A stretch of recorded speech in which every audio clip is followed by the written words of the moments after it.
professors, lecturers, and students, delegation from the #1 leading aviation institution, Admal Aviation College, UUM students from Sintok Kedah and Kuala Lumpur, and my fellow classmates. Welcome to the WebEx online forum organized by students from University Utara Malaysia campus, Kuala Lumpur.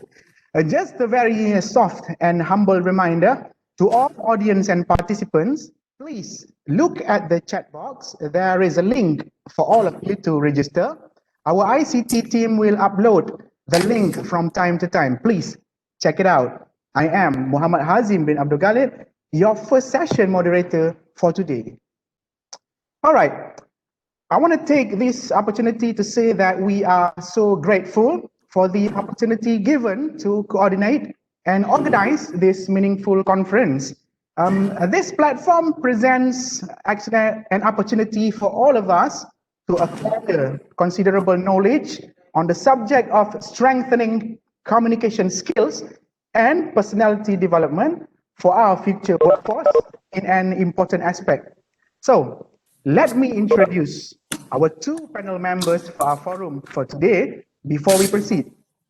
The first speaker is Mr. Herman Mizar Azmi. He is the Corporate Affairs Division Specialist at the leading telecommunication company. We are very fortunate to have Mr. Herman with us here today to share his knowledge and vast experience of this subject. Sir, welcome. All right, the second speaker is Dr. Kasuma Satria Matjadi, the Chief Human Resources Officer at Aeon Company Malaysia Berhad, a well-known retail company in Malaysia. He has more than 20 years of experience in both the oil and gas and also education industries. Dr. Kasuma, welcome, sir. Thank you. All right, this dialogue consists of simple two parts. The first part is the sharing of our topic-related information and also experiences. And the second part is the audience's question and answer for the panel members. There's going to be in the second part of this event. We also accept questions through the chat box from the audience. All right, before we proceed, let us recite a prayer before we start to ask the Almighty Allah Subhanahu wa Ta'ala for His blessings. Bismillahirrahmanirrahim. Rabbi shrah li sadri wa yassir li amri wahlul 'uqdatam min lisani yafqahu qawli. Rabbana atina fid dunya hasanah wa fil akhirati hasanatan wa qina azabannar. Amin amin ya rabbal alamin. Amin. All right. We would like to encourage, each of our speakers to share their career journey as a starting point. So let's start with Mr. Herman. Mr. Herman, please, sir. Hi, Assalamualaikum. Can you guys hear me? Yes, crystal clear. I'm so sorry. I don't know what happened to my. I do not know what happened.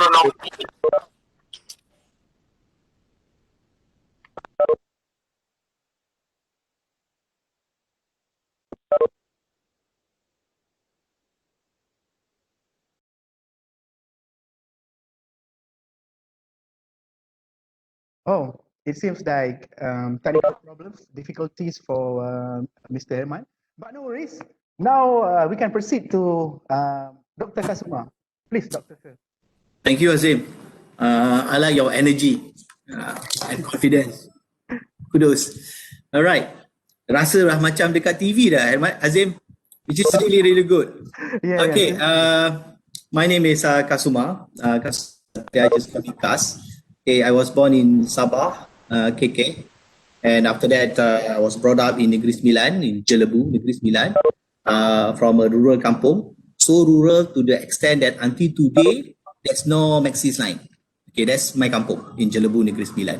Okay, and I studied in UUM Sintok. Okay, I did my matriculation in Sintok, among the first batch yang masa the Sintok first open.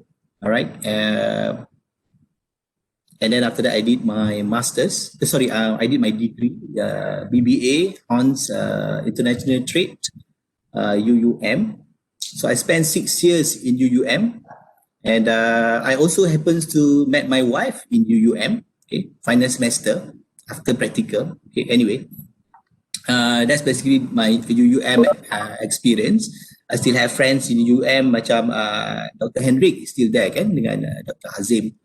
But anyway, after UUM, after I got my degree, I did my master's part-time with University of Huddersfield, the UK, MBA, sponsored by the company that I was working at that particular time, which is Caltex. And then I basically did my doctorate with MMU, DBA, MMU. And it was a long journey, but I could complete it at the end. So that's basically with regards. But in terms of working experience, my first job was with Samsung. So I graduated during the good times, 1996. During that particular time, I got 3 job offers. DCB Sakura Merchant Bank, MIC, and also Samsung. So I chose Samsung in Seremban as a salesman 1 year. And after that, I moved on to join the oil and gas company, Caltex. So I joined Caltex for about 5 years, starting in property line. Property, my job was at that particular time to find land to build petrol station. And after that, I went into the business analyst role. And then after that, being promoted as the pricing and planning manager for Malaysia and Singapore. And after that, I moved to join ConocoPhillips project, stayed there for 4 years. And then I moved again to Technip, in Technip for 12 years. Stayed in Technip for 12 years. And after that, I joined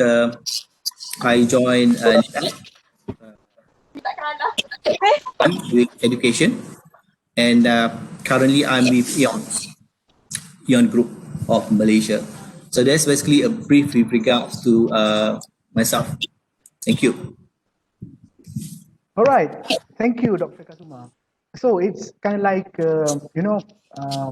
vast experience. That's a massive one, right? So let's proceed to what we are going to focus today in our event. So a question for Dr. Kas. As one of the top leaders in human resource, we still hear from your point of view and experience that people say, some people say good communication is very important. It's actually an essential skill for all people. How do you typically assess the communication capacity or skills of a candidate during an interview, especially during interview? So how, Dr. Kas? Okay, that is a big topic and big subject, Azim, with regards to communication. How do we access communication?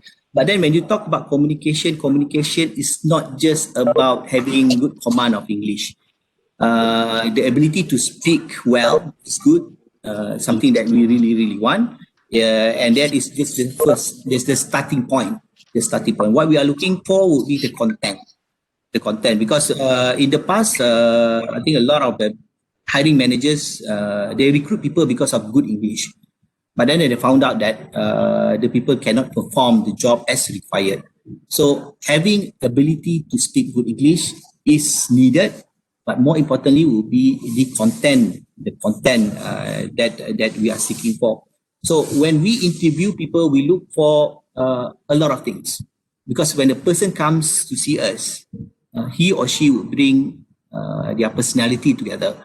And we need that 1 hour of time to access all of that in totality. So, having a degree is a passport.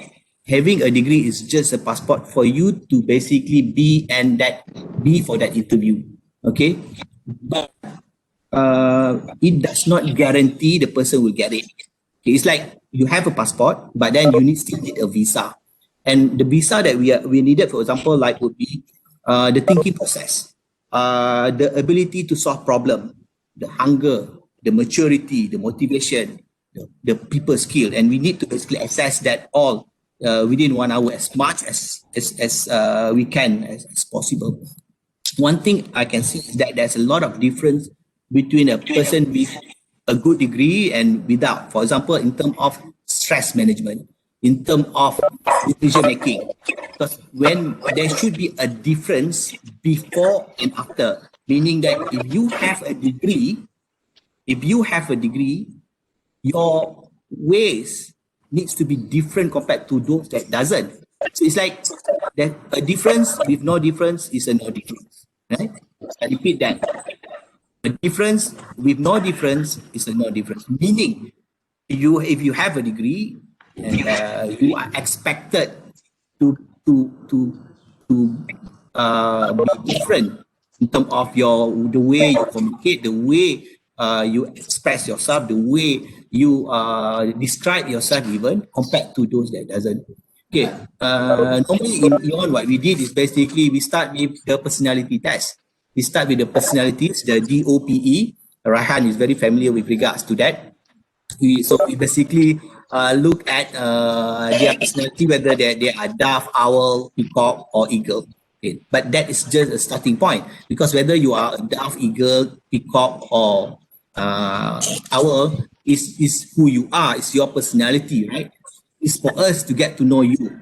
But then, as an interviewer, and a lot of the interviewer, they are trained for this behavioral test, behavior test, interview techniques, where we look at questions associated to the STAR concept. The STAR concept means that what are the situation, what are the tasks, what are the action, what are the results. For example, if I want to basically interview an experienced person, I would basically, and if I want to access, for example, the decision-making process or the team working ability of the person, I will basically ask a question like, you said in your interview, you have done so and so, you have done this event. Please describe, that's the situation. Please describe what was the situation, and then the person will describe, and then I will basically ask with regards to what was the task given to you, what was the objective, what was the purpose, what was the role, and the person will basically explain, and then after that I will basically ask, what is your action, how do you contribute in that situation, and then of course I will ask the result, and then on top of that I will basically ask with regards to the reflection for the person. And when the person answers all that question, I will basically analyze all the traits that I'm looking for example, decision making, communication, the thinking abilities, the maturity, okay, and even the humbleness and sincerity, because some people they exaggerate or they create stuff out of nothing. So how we basically assess that? We assess by, it's like the peeling onion session. We call it the peeling onion session. We ask 5 why. When the person said, I did this, so we said, why do you do it? How do you do it? It's like we get deeper and deeper. It's like peeling onion. If the person is making it up, you will just know. All right. So that's basically the process. And hence we would, during that first interview, try to get as much as information possible from the candidate with regards to how he or she basically perform and what kind of personality that does that person brings. Very, very important, because I can tell you that as I said, technical is just one part, the personality is another. I've seen a lot of people that we hire because of their technical skill. They're good in communication. They're good in terms of technical skill. For example, if they are an accounting person, you basically look at the person fit between the person with the job. And of course, an accounting person needs to have the ability to read balance sheet. Okay, that's very, very important. That's why we said fit between the persons with the job. But then for the person to be successful, he or she have to fit with everything, with the supervisor, with the culture, with the organization, with the team, even with the location. So as I said, a lot of people get hired because of their technical skill and even their communication, in the sense that they can speak well. But a lot of people also get fired because of their behavioral skill. I've seen a lot of that. So it's very important because all of you are students and some experience, some not. But then you have to be clear with regards to what you want to be in life. Very, very important. You have to know what you want. So basically, Doctor, for example, be like, for example, Aziz Sattar. I just want to just add that. Aziz Sattar. Everybody knows Aziz Sattar again? The actor. well, we all know. Yes. So Aziz Sattar, when I met him a few weeks ago before he got COVID, of course. So he told me that when he was in high school, when he was in school, he has this perangai, this style, this way of he will go to his friend's table and he basically get sign on the book of his friend. He will sign each and every one of his friend's book. Kan dia kata to his friend, simpan tanda tangan ni. Tanda tangan ni akan jadi berharga satu hari nanti. So meaning that Aziz Sattar, when he was in high school, is very clear with regards to what he want to be and become. Very clear. Very, very clear. Another example would be my colleagues, my unimate dulu. He is now Datuk Khairul. Datuk Khairul sekarang ni Ketua Pengarah Immigration. So he's studied in UUM together. We were still together in Perwaja, both Palapis. Masa dekat university dulu pun, he already said that. He said that I will become somebody important in the government. And he not just he talk about it, he even start to be not act as if like he's the pegawai PTD yang berjaya. And the way he try to basically speak and walk and talk. And masa tu kita kata berangannya, but then he is what he is today. Because he's clear with regards to what he wants. Very good example, right? Very good living legend example, right? So what can we possibly say that point to ponder from what explained by Dr. Kasuma just now is whether you are good in terms of your education background. First thing first is your attitude. Attitude comes first, right? So we can see that Mr. Herman is here. So let us listen to a little bit experience introduction from Mr. Herman, sir. Please.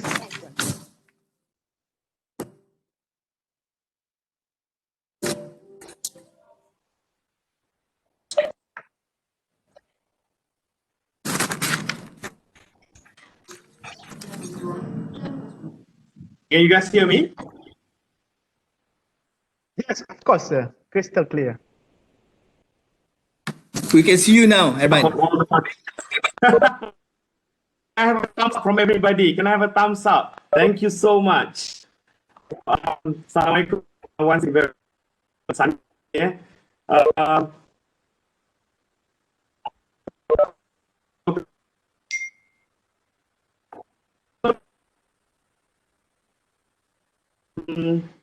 I think I have mentioned to I think my sister is the one who is the responsible for this, inviting me to the talk.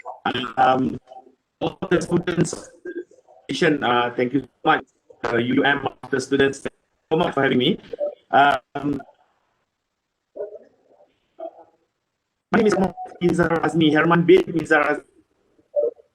I'm currently working with a leading telecommunication company, but Dr. Kasuma said just working with Max.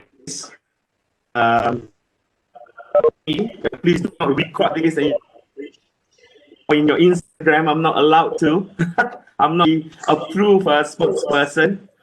Herman studied in Chinese school, Melayu yang sekolah Cina orang kata. So I studied in Chinese school for 12 years, and I think the challenges of being in the environment where is not your environment, not your community, I think that made me want to strive and improve better.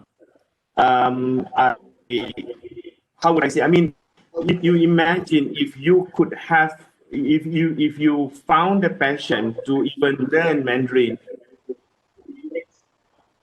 just do so. I started loving English when I was younger. My late father, so he made us all siblings read books. Alhamdulillah, managed to be in because of dual U. I studied accountancy, but never got to practice it. Found another passion after I finished my graduation. I started venturing into the PR. I've been doing a lot of communication. Believe to all, love to hop job when he was younger. So I hop job every year for all the lessons that I have, because I want to find the experience. So I have been into property industry. I have been in the industry. I worked with Fly for 2 years when it was first set up, and I really found my colleague being in Maxis doing CSR lead specialist.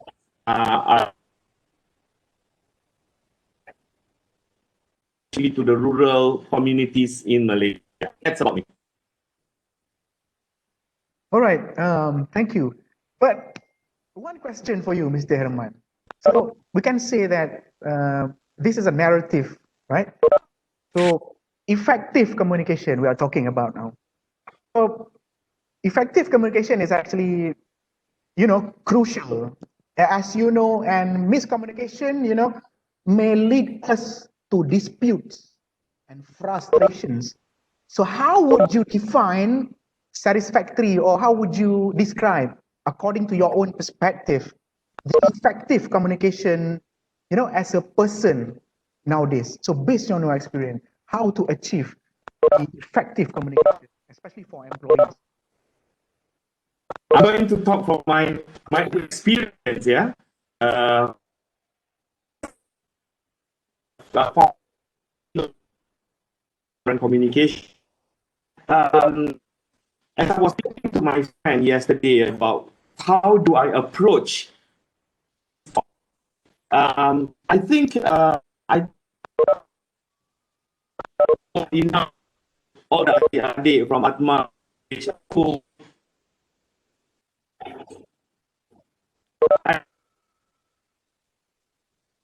been you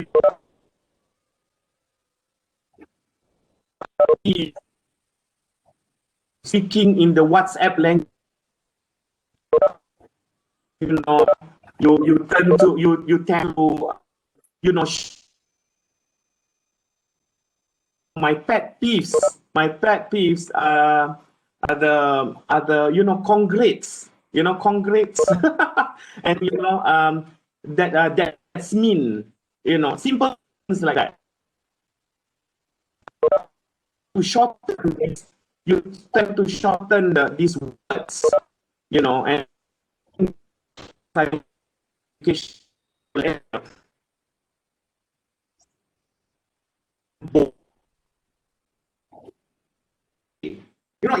it's 6 words. It's boring. Have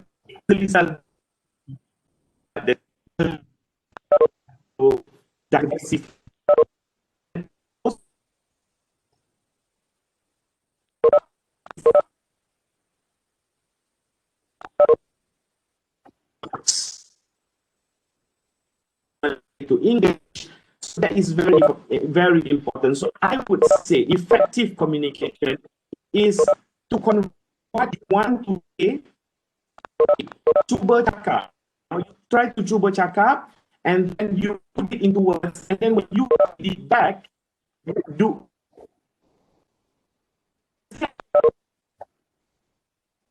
what you are writing. Then that would be effective communication. Book, right? And everyone, you newspaper, you number where the comma is not target, where the exclamation mark is, So learn from that, and you know, like whenever you send text messages or when you send email, I believe Dr. Kasuma would also agree with me, and some of you who are practicing HR, you know, it's very funny, right? When you read, oh, hello there, I would like to apply for a job in your country. Kita pun, you know, putting it this way, kita orang Timur, ya. I mean, we are from Malaysia. We are full with budi bahasa, right? So use that, apply that. You know, when you talk to older people or when you talk to people with a ranking, you always apply that you have your manners when you are communicating. I hope that answers your question, Hazim. Yes, of course, sir. That's actually a very good answer and also explanation. You know, people, especially our youngsters nowadays, they tend to write, you know, they don't know what is the correct effective communication is. But sometimes they just send WhatsApp, you know, without taking into considerations the chain of command and everything, right? So, for Dr. Kasuma, all right, as an human resource expert, right? How does social media affect a person with the evaluation made by the employer, the impact of employability using social media platform to, you know, social profiling in order to search our candidates, especially during interview. And this explains the employability. So how does social media affect a person with the evaluation made by the employer and also the impact to the employability? Please, Dr. Okay. Thank you, Azim. In today's world, nothing is a secret. Almost nothing is a secret. And in today's world, almost everybody can be a celebrity. So you tak payah jadi artis dekat TV3 or Astro to be a celebrity. You can be a celebrity just as who you are, and you can have followers and all that. Having said that, it's very, very important to manage your personality, your online personality. Of course, by right, it should be consistent between offline and online. Okay, but it's very, very super critical for you to manage your personality, your online personality, because for an interviewer, for example, like I would basically do that from time to time, depending on criticality of the position, because what you write, what you post, the comment that you make, tells a lot about you. Okay, that's almost everything about you. It's very, very important because it makes the interviewer job easier, because okay, 1 hour interview can only tell you something, especially can tell you with regards to how well the person communicate. Okay, the CV, but then CV also is a lot of question mark, because for example, there's an industry, for example, like in India, you can basically buy a CV and the person can create anything that you want. You just tell the person and the person can create anything that you want inside there, and you can come up with a very fantastic CV. And basically, I have quite a few of that. When we interview, it's a different case. Okay, when we do the background check, it's a different case. So it's very, very important, and a lot of companies starting to do that in terms of your social media personality is something crucial. If you are negative, especially if you are negative, because there are comments that some people make that is very destructive, that is really, really bad, and hence a lot of companies looking at just that will just buy you from even basically before we even call you for an interview. So again, very, very important, you manage that. You think that your social media is a secret, you kept it as a secret, but nothing, I can tell you that nothing is a secret nowadays, right? So manage that very, very well. One thing, the fact is that each and every one of us are on stage every single day, each and every one of us. We think that we are at home, but actually we are on stage, because people are looking, people are seeing us, especially online. Anak-anak I, basically all of you is basically bayi-bayi anak I. And I can tell you that we as parents have difficult situation. Because last time my parents would basically ask me to come home because we play a lot outside, all right? And bola lah, mandi lombong lah, and all that. Our parents previously have difficult challenges. which is to ask us to come in the house more than we are outside. But today's kids, they spend more in their room compared to outside. But when they are in their room, they are not in their room just like that. They are online. And when they are online, they are basically communicating, talking, and being with the world. So it's a globalist world. Because why? The world have changed. The world have changed because of technology, competition, digital, and also because of COVID. So again, and we have to adapt.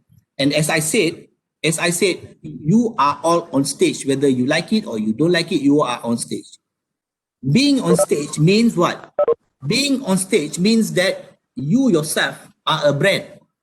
Jangan kita ingat Nestle is a brand, okay?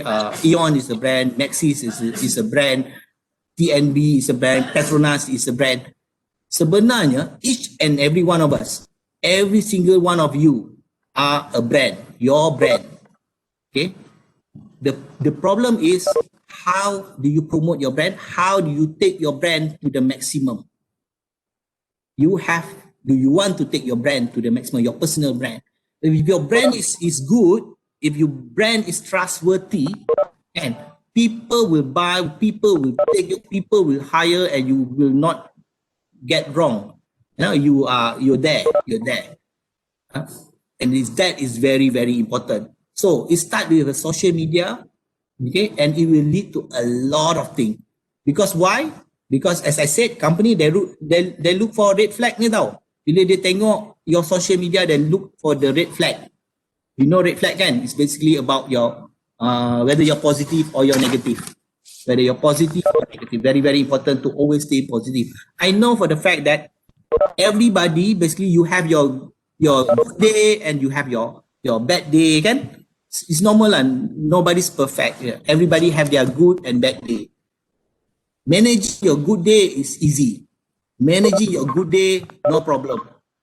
It's how you manage your bad day that determine your future success. I've seen a lot of people basically that work hard in companies. They work really, really hard in companies. But then when their mood is not good, when they have their bad days, basically their attitude change. They become what we call cancerous.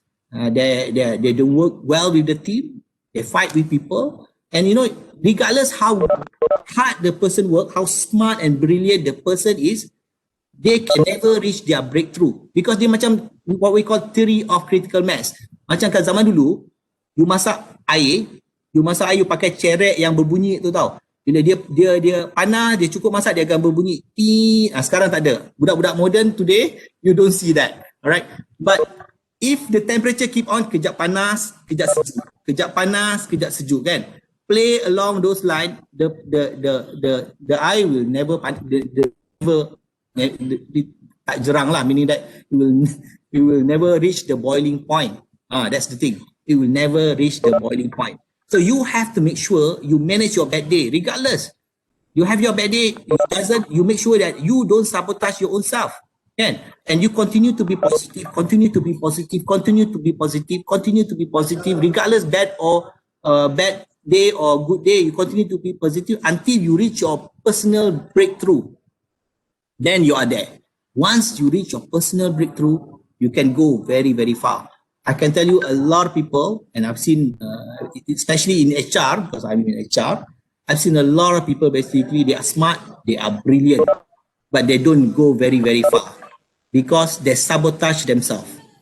Especially now, especially today, dalam social media, especially when you have a lot of followers, somehow you forgot that your boss is one of your followers, kan? Your boss buddy is in your follower, kan? Ataupun your future employer is as one of your followers. Suddenly, because of your bad day, you give one negative comment and you're done. Because now everything is written, kan? Or nowadays everything is recorded online, kan? So again, social media is becoming something that is normal. Make sure you use it positively to your advantage instead of the other way around. Okay, some people can can reach their destination, their breakthrough 5 tahun after graduate, some people 3 tahun after graduate, some people sampai dia pension pun dia tak capai dia punya breakthrough. So it all depends on you, your personality. I always go back to communication it's not just what is being spoken. Sometimes you communicate without even you speaking. Okay, so it's very, very important you manage that. Remember, you are all a brand. Good that you are starting your career. Make sure that you manage your brand well, and inshallah you will not go wrong. Thank you. All right. This actually a very good, exposure to all of us, because most people don't realize. They know that this is actually harmful for them in the future, especially when they are applying for positions in most companies and organizations, but they often neglect this thing. We just don't know why. From what Dr. Kasa explained just now, right? If you have flaws, you upload it, you share it to public, right? You don't consider that one of your followers might be your future boss, or someone that might be very important for you in the future, right? But most people neglect this matter, especially our youngsters nowadays, right? So in Malaysia, we have plenty of ethnic groups and religions, all right? And Malaysia scored 100 for power distance, which is the highest in the world. According to the Hofstede Insights, which means that people in Malaysia embrace a hierarchical order. All right. So I would like to ask the opinion from Mr. Herman. So what do we need to do to minimize the power distance gap? Does the efficacy of communication affect culture, or communication would affect gender, nationality, or social class? That's a very tough question, Nazim. How do I answer this? Can someone help me? Okay. Okay. I think being in a very hierarchical society has the pro and cons of it. But we looking from where we are, kan kita ni orang apa, orang timur, eh? I mean, when we look at other countries such as Thailand or Japan or even China, I don't see that.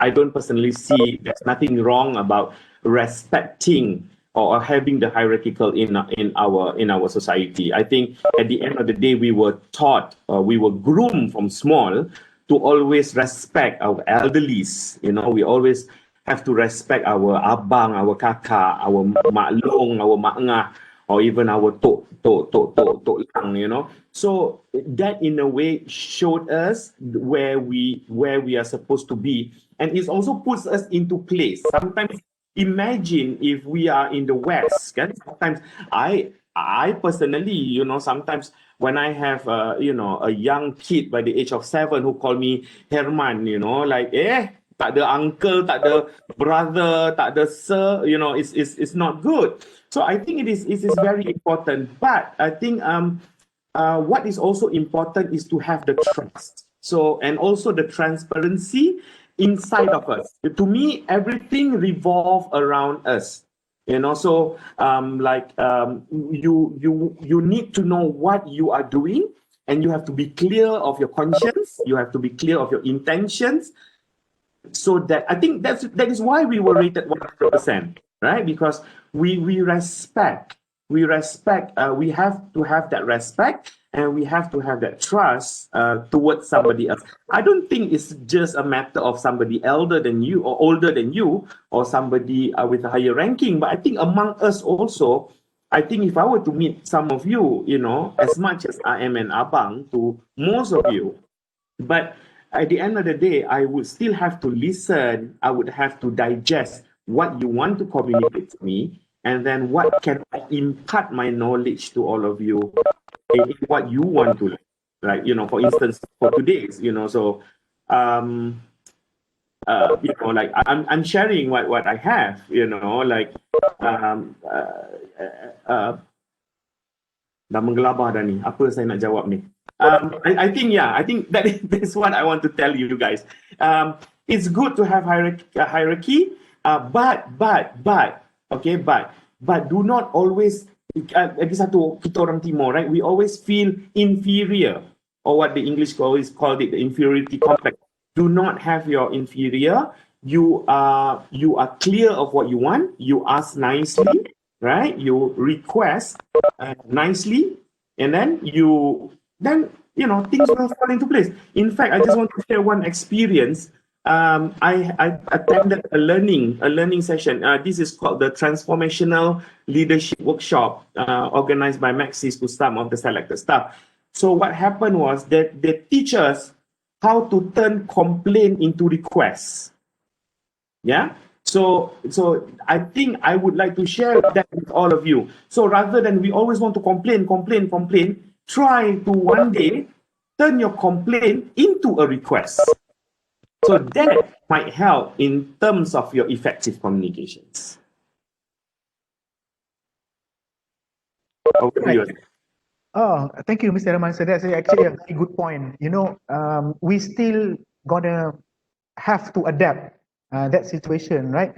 Because that tradition actually fades away from time to time as we age, right? So in Japan, there's a very good culture in Japan. We still apply that senior, junior, tradition. But we must also always bear in mind, no matter how senior you are, all right, no matter how high your position is, yes, we still keep that professionalism. I agree with Mr. Herman, but we must always bear in mind that we are orang Timur, right? So we have to maintain the respect and also love for each other, especially when it comes to a relationship between youngsters and also senior citizens. All right, so let's move on to the next question. I'm sorry. So Dr. Kasuma, all right. What do we need to do with our extensive experience, right, to ensure that our personality and communication skills are appropriate for the right job? Because we often, quote right man for the right job, right? And we always try to find the best man for that particular position. So what do you think? What do you suggest from your own perspective? What do we really need, to fulfill the requirement, all right, especially regarding to personality and communication skills appropriate for the right job, Doctor? Thank you, and thank you, Azim. And I want to connect back with what Herman mentioned just now, okay, with regards to power distance, personality, dengan communication, because it's all related, it's all linked.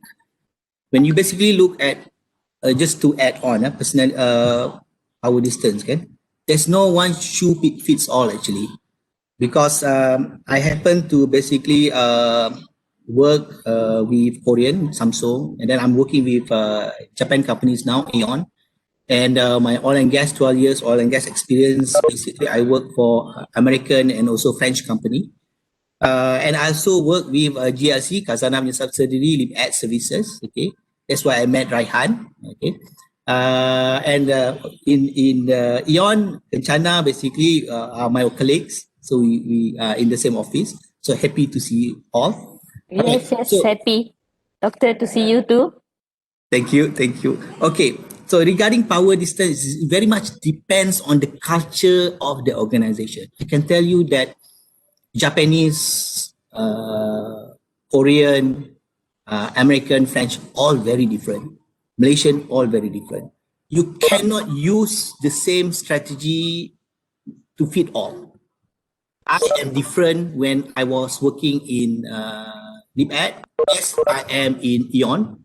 And I was also different when I was posted to Paris for 2 years to work under Technip, because the requirement and the expectation will be different. I have this very interesting view, because my previous job in Technip, I was the head of HR for Asia Pacific, managing 10 countries. When I look at 10 countries, wow, 10 countries all different. Even if you compare Brunei and Malaysia, very different. Kan you kata Malaysia, Brunei is very Malay kan. I can tell you that Brunei is very traditional Malay, not the same as Malaysia Malay. And I'm basically compare Singapore, Malaysia, and Thailand also different. I happen to basically present at the town hall in Singapore, in Malaysia, and also in Thailand. Thailand, after you present, there's no question. You don't receive question. They will speak among themselves, and after that, you will receive. They will basically send you a note, and their questions are all in that note. So they are not as direct. Singapore, when you do your presentation, they will ask you before you even finish. They will ask you question. Okay, they can interrupt you while you were speaking. Malaysia, a bit mix of both. Brunei, Brunei lagi traditional. Even you want to go for a meeting, sometimes your dress code also needs to be different. You have to fit the dress code. Kan? Kemudian in Brunei, for example, you have to address people correctly. Kalau tak, they get very upset. So there are a lot of pangeran, and you have to, and dayang, and then you have to, when you or haji. So you have to be very careful. So to be safe in Brunei, I call everybody haji and hajah, senang, so that you don't get into the wrong book. Okay, so as said, when I was in Paris, also very different. I cannot be the Malaysian that I was, because in Paris the expectation would be different, because you have to work together with international people, and you have to be, your personality, you have to adjust accordingly. For example, my Dutch colleagues, they're very direct, very blunt. Or Dutch, they are like that. When I first went to Paris, sometimes I apologize. Walaupun I bukan salah I'm sorry, but I like to use that, you know. I'm sorry, Frank, but I think you are wrong in the sense that this is how we basically. No, I started with sorry, and then Frank said, Kasuma, you didn't do anything wrong. Why must you say sorry? Just say it. Just say it. Be direct. So in Europe, especially we working with Dutch, they expect you to be direct, no going around the bush, straight to the point. Okay. In Malaysia, I cannot do that. In working with LibEd services, I cannot be as blunt as I was in Paris. Okay, so it depends on the situation. Power distance depends on the culture of the organization. That's why we say that the fit is very important. I've seen cases where in my previous organization, my previous company, ConocoPhillips, one of our high potential, very smart guy, okay, Pak Izzy, basically he resigned Conoco, they joined Petronas. Dia pergi to a business trip together with all the bosses. First business trip, dia dah kena tegur dah. Dia kata, and Faizi shared with me, dia kata, I'm sorry kalau ada orang Petronas ya. Faizi told me, Kasuma, you know what, I went to the business trip to Turkmenistan together with all my bosses. They want to go, why are you not wearing the right color? Because in Petronas, you wear either black or blue, dark blue jacket, kan? Suit. Dia pakai color grey. So everybody else pakai dark ataupun black, dia pakai grey suit. So dia dah kena tegur dah. So dia kata he have to follow the culture of the organisation. And Petronas, for example, kalau the vice president speak, you don't interrupt. Kan? That's the respect, the power distance. Tapi he was before in my together with me, our culture in ConocoPhillips, and even I bawa culture yang sama dekat Ion, and even in LibEd, is that, you know, I basically want to hear from you. I don't mind if you tell me, Kasuma, you are wrong. I think this is the right way of doing things, and I think you can ask Raihan lah basically. Raihan kalau dia nak cakap, dia main cakap je, and we encourage that because that's the culture that we want. Because we look at the content, we look at the feedback, because we want to improve. When we are humble and sincere, because what we want to do is to achieve our goal. It's not about us, it's about the bigger agenda. It's not about, you know,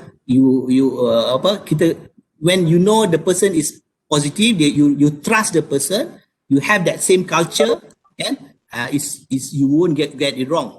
But then kalau you fresh graduate ataupun you as a newly experienced person masuk a company, the first thing that you need to do be check the culture of the organization. Very important. Sometimes you can be very, very smart. Super woman, but then brilliant. But if you don't understand the culture of the organization, you don't fit, then you won't go very far lah.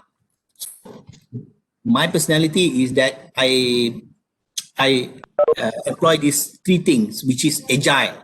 Agile. Second, Genba. Genba is Japanese word for hands-on. You need to be very hands-on. E, entrepreneurial. So AGE. Agile, Genba, and entrepreneurial. Okay, that's basically Eon punya philosophy lah. So we have to be agile, Genba, and entrepreneurial. Agile very, very important because a lot of people, they cannot change. They are fixed to one set of culture and that's it. They move also, they cannot fit because they continue to be trapped in their previous experience and previous success. Sama macam bila kita graduate, kalau kita dapat 10 A's pun kan, if you masuk university, you start back with 0. Just because you dapat 10 A SPM doesn't mean that you masuk university, you dah masuk tahun 2. Tak. Everybody starting point dia the same. Start semester 1, everybody have to do the assignment, everybody to have to go for exam and coursework and everything. So starting 0. The same when you basically move to a new company or a new place, you start with 0. All that success, legacy you leave behind, you start new. You build trust, you build friend, okay? Be yourself lah. So, connecting back to personality and communication tu, the first thing that you need to do is be clear with regards to who you want to be. Very, very important. And then, when you are clear with regards to who you want to be, you fit your personality according to your dream. Kalau you want to be a CEO, you want to be successful, kan? You have to think like a CEO, although that you are not. You kena tahu, kalau CEO nak jadi CEO, for example, what are the competency yang dia require? Experience yang dia require, decision making yang dia kena buat, kan? So you have to understand that. Because why? Because company normally they don't promote a person unless and until the person is ready. Dia tak main acah-acah in the sense that I think this person can be ready, we promote and we see lah how the person whether can do or not. No, normally companies, they promote you when you are ready. So you have to be ready early. Even before being promoted pun you dah early. Just to share with you one of my secret. I went for an interview. It's basically, this happened when I was in Caltex. I was doing retail, business analyst, buat business planning and all that kan. And after that, I dapat banyak request daripada Singapore. David Smith would basically always ask me or send me request asking me to help to do his report and all that. He is not my boss. Tapi I suka tolong because I want to learn. Because I find that job interesting. I want to learn. I want to improve myself. Masa tu I was not reporting to David. I was reporting to Jeff. Jeff kata, Kasuma, you have so much free time ke nak layan si David? Ask him to go and fly kite lah because you're busy. Kan? I said that, Jeff, I know, but I want to learn because it's just my nature that I want to learn. I want to improve myself. Happens that not even 1 year after that, David Smith got promoted to become the head of the region for pricing and planning. Okay? And he basically interviewed me for that job. And then there are a lot of candidates more experienced, more senior. I was there only like few years ago, and it was a senior job. And I told David, the job that this job that you advertised, basically, don't you think that I have already done it? And David said, yeah lah, Kasuma. He said that this actually is the job that, last time I do myself, and I have nobody to do. So basically, you help me, but now basically this job exists, and straight away they say, okay, Kasuma, this job is yours. You know, in the sense that I am ready for the job before even the job exists. I do not know the job will be coming. It just happens to be, right? But that's the thing. You do not know. Don't sell yourself short. Your personality needs to fit. Don't sell yourself short. A lot of graduates today, they are very calculative. Very calculative. Boss, I can only do this. My job description said that I can only do this. This is outside my job scope. Sorry, I have to go back because I want to have a work-life balance. I can tell you that if you were to do that, it's your right. It's absolutely your right. It's the right thing to do. But you are selling yourself short. You are not investing yourself for the future. And so if you look back, people who are successful bukan sebab they are first class, not because of they are brilliant semua tau. A lot of people who are successful today, especially in corporate life, because of their attitude, because of their personality, because they are clear with regards to what they want, they are hungry, and they go for it. And they prepare themselves for the job even though the job is not yet available. The job belum exist lagi, but they are already prepared for that. I can tell you a secret. A lot of people that I interviewed and successful people, even my CEO. My current CEO is a Singaporean. He's a Singaporean Malay. And I can tell you that when I talked to him, I said that Shafi'i, you became the CEO at the age of 35. How do you basically achieve that? 35. Dah lah basically in Singapore, you don't straight away work after for men, you don't straight away work after you graduate. You have to do your national service. Hence, they started like 2 years later. But then he basically achieved the CEO status of a big company 10 years. And Shafi said, Kasuma, because even though I am at that particular time just starting, I already knew that I wanted to become a CEO. He said, I already knew I want to become a CEO. Dia kata apa? Lagilah Kasuma, because I came from a minority in Singapore. And he said that being a minority in Singapore is very difficult for you to be successful. Number one. Number two, he said that, Kasuma, I started 2 years later tau daripada orang lain. I said, yes, you started 2 years later because of the national service. Dia kata, third, Kasuma, I skipped 1 year because I have to repeat 1 year, the whole year because I failed certain subject. And he told me, in Singapore, if you go for an interview, you are the repeat cases 1 year, and you are a minority, and kemudian you're not coming from a well-to-do family, it's very difficult for you to be successful. But then he take it positively. He said, I want to become a CEO in 10 years. And he, although he was not, at that particular time, he worked so hard and he proved that he can be before even the position exists, before being promoted. He is like, dia punya way of doing things, kan? He's like a CEO, although he's not a CEO. So that's why when the job just opened, he is the right person to get the job because he's already at that level, exceed that level. Right. So that's the thing. I connect back to ada dua lagi cerita, banyak cerita. I connect back with a training that I went about Datuk Lawrence. Datuk Lawrence kata, if you want to have a Jaguar, you want to own a Jaguar, you imagine that you will own a Jaguar.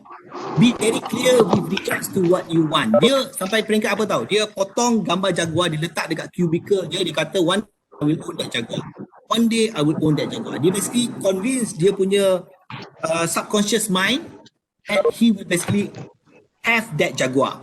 And after a few years, he got it. He got it after a few years. But the problem is, he's not very clear with regards to what he wants. Because why? He got the old model.